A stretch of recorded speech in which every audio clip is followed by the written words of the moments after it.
Birthdays are supposed to be a time of joy, celebration, and togetherness. But sometimes they take a turn for the terrifying. Whether it's an unexpected visitor, a sinister plot, or a chilling moment that defies explanation, birthdays don't always go as planned. Tonight we're diving into 3 disturbing true birthday horror stories that will make you think twice before blowing out those candles. Let's get started. It was my 72nd birthday, and I had planned for a quiet dinner.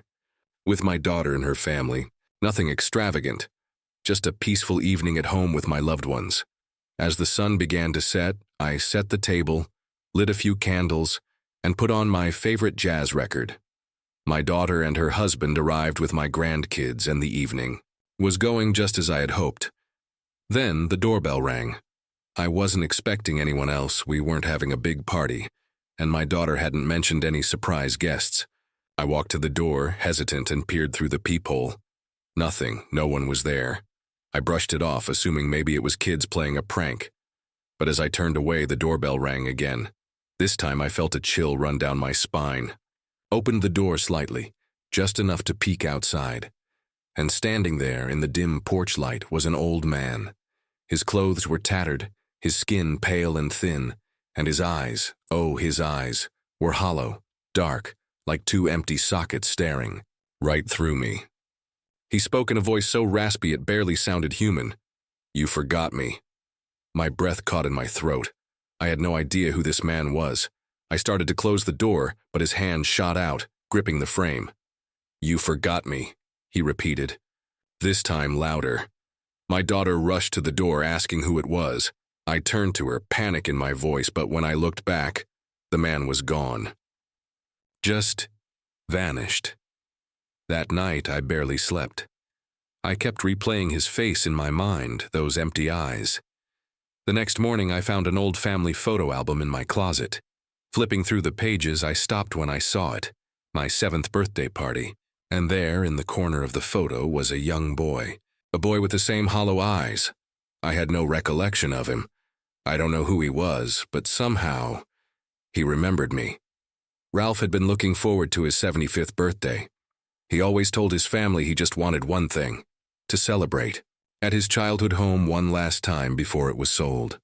His son arranged everything, renting the house for the weekend and gathering the entire family for the special occasion.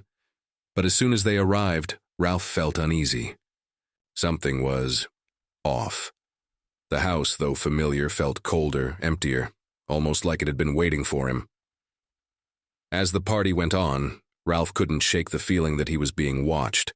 Every now and then, he would catch movement from the corner of his eye, a shadow slipping past a doorway, a flicker of something on the staircase. But when he turned to look, there was nothing there. That night, long after the guests had left, Ralph stayed up, wandering the house, reminiscing about his childhood. That's when he heard it, a soft knock. Not on the front door, but from inside the house. He turned toward the sound, his heart pounding. The knock came again, this time from the hallway closet. Slowly he reached for the doorknob, his hands trembling.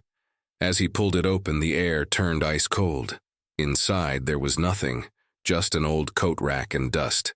But as he turned to leave, a whisper filled the air. "Welcome home."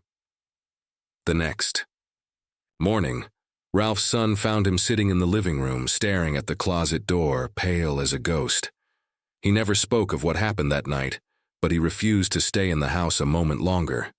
They left immediately, and the house was sold within the month, but Ralph knew some things, some places never forget you. Linda was celebrating her 68th birthday with close friends at a small gathering in her home. It was a cozy evening filled with laughter, music, and good food. As the night went on, the time came for cake. Her friends gathered around, singing "Happy Birthday" as she prepared to blow out the single candle on her cake. But when she blew, the flame barely flickered. Confused, she blew again. Nothing. Her friends chuckled, assuming it was a trick candle. But Linda swore she hadn't bought. She tried once more, harder this time. The flame flickered, but it didn't go out. A nervous hush fell over the room. One of her friends leaned in to pinch the wick, but the moment their fingers got close, The flame shot up, burning bright blue. Everyone gasped. The room felt different now, charged with something unseen. Then the lights flickered. A gust of wind, though all the windows were shut, rushed through the room. The candle finally went out, but not before Linda swore she saw a shadow move across the wall. That night, Linda couldn't sleep. The image of the candle haunted her. She woke up suddenly to find her room pitch dark.